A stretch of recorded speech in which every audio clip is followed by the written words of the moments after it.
Welcome to another Patriots Hub Podcast here from the Combine in Indianapolis. Alex Barth with Lance Zierlein, draft expert, NFL.com. I have to start off by just saying thank you. Like the profiles you do for me, other people who do the draft, incredibly helpful.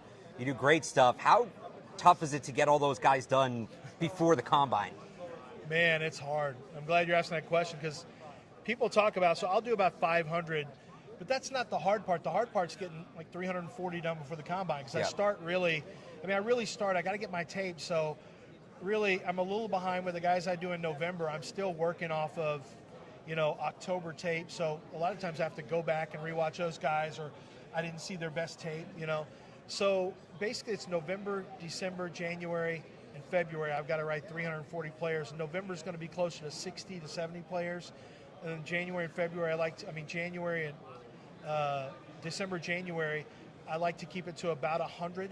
Yep. The problem is you got Thanksgiving in November, which takes some work away from me. I got Christmas, which takes work away from me, and I got a wife and kids. So it's tough. It's tough. And so this month I wrote about 120 players in about 22 days, which was a grind. And the only thing that bothers me is I want to make sure I spend a lot of time with these players, so I just want to make sure that I give them the amount of time that is necessary to be accurate. I don't care if my grades are right.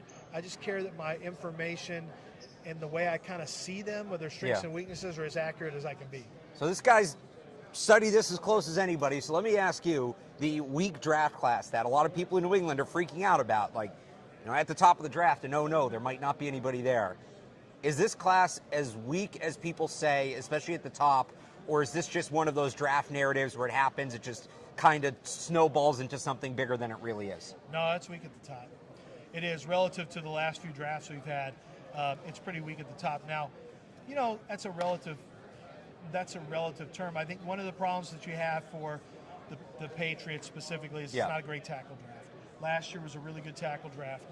This year it's not as, you need a quarterback, so you took your quarterback, and I think you got the right guy. This year it's not a great tackle draft. You need tackle. We're all giving you Will Campbell. Will Campbell has a lot of upside, but he's got some work to do. And there's questions about his arm length. There's questions about, is he going to be a long-time tackle or guard, things like that. You also need rush. Great year to need rush. Right. The rush is really, really deep. Defensive tackle, defensive end. It's really deep. So at the top, it's not great. But if Elliott Wolf and his team can either take a player that will immediately start. We know that based on the roster. Yeah.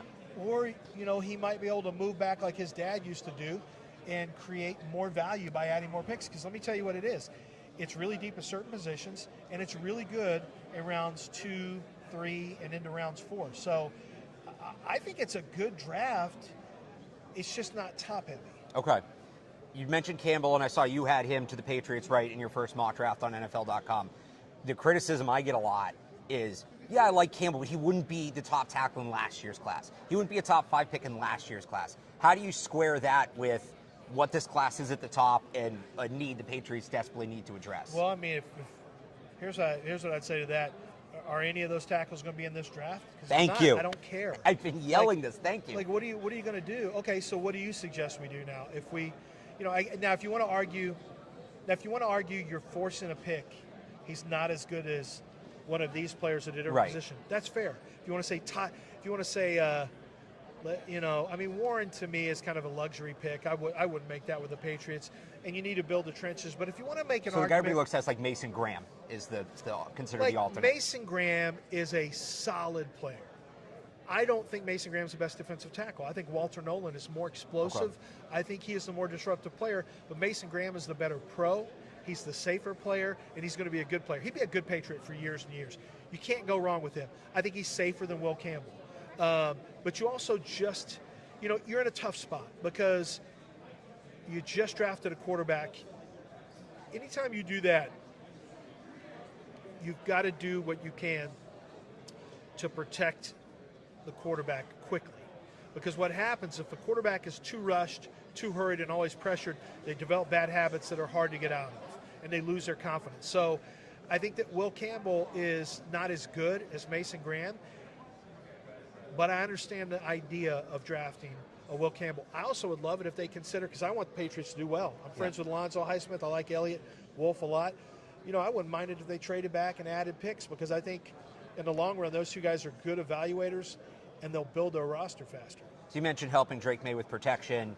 Also need to get somebody to catch the football for him. Heard a lot about this wide receiver class. It seems to get weaker every day. People are down on it more every day. Yeah. Are you a believer in Ted McMillan? If not, who's the guy later on that has a chance to be that coverage dictating wide receiver? Going through my list here, I'm not as big a Ted McMillan guy, only because I didn't love his tape this last year. Now, he's better in 23, but to me, he reminds me of Drake London. And for me, like, a Drake London is a number 2 wide receiver. There may not be a true number 1 in this draft, if you really want to know the truth. That's why it's kind of weak. However, if you're looking for a number 2, I would say some guys that I really like, Emeka Egbuka. Yep. I love Trey Harris from Ole Miss. Okay. Love Trey Harris. He can catch it and run. He's tough. He's physical. He can roll. He's got some vertical speed. He hits home runs. I think he'd be a great fit with Drake May. I think Trey Harris specifically fits what the Patriots would like, which is a guy to catch a hitch and gain 6 to 7 more yards, or a guy to go deep and hit you with a 50-yard play, because you got a quarterback with that kind of arm. I think other guys that would make a lot of sense are Jaden Higgins in the second, maybe late second to early third. Kyle Williams is really coming on in the process from Washington State. And then one of my favorites is Jalen Royals out of Utah State, who I think has probably gone from 4th round to 3rd round pick after the Senior Bowl. And he's one of those guys that is going to be a safe, reliable, big target out of the slot that would, because what you want to do is find, which guys are going to be easiest for Drake May to connect with. Okay, I just gave you Trey Harris, who can catch it short or go deep. Now I got a guy who's a possession slot, right, a big possession slot, Jalen Royals, who's really competitive, who can get open with route running. So you want to find those guys who he can develop a quick bond with. So this is a big week for talking about prospects. You actually mentioned my guy for this answer, Kyle Williams. I don't think nearly enough people are talking about. Yeah, well, teams are. Teams, good. It's good to hear. Teams are talking about him. He's a first 2-round guy. I remember seeing at the Senior Bowl, every time he went up for a rep, they were cutting away on TV. Yeah. I couldn't believe it. Who is the guy in this draft for you, any position, that not enough people are talking about that should be getting big-time attention as a prospect? First round, day 3, whatever. Braden Swinson, pass rusher, LSU. I just watched his tape. He's one of the later write-ups I had. I mean, he dominated most of the guys around him.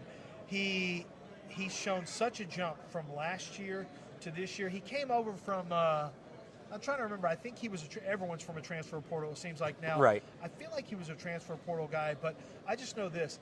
The tape that I watched of him, he's always near the quarterback. They can't keep him away from the quarterback, using his length, using, just different pass rush moxie. And I think as he becomes more skilled as a rusher, he's a pass rusher who is going to really become an effective pressure rate rusher in the NFL. So I think Braden Swinson is a pass rusher that deserves 2nd round attention, that ultimately will go late 2nd, early 3rd, but I think he is a real riser who's going to keep getting better. Lance Zierlein, NFL.com. Thank you so much. Thanks.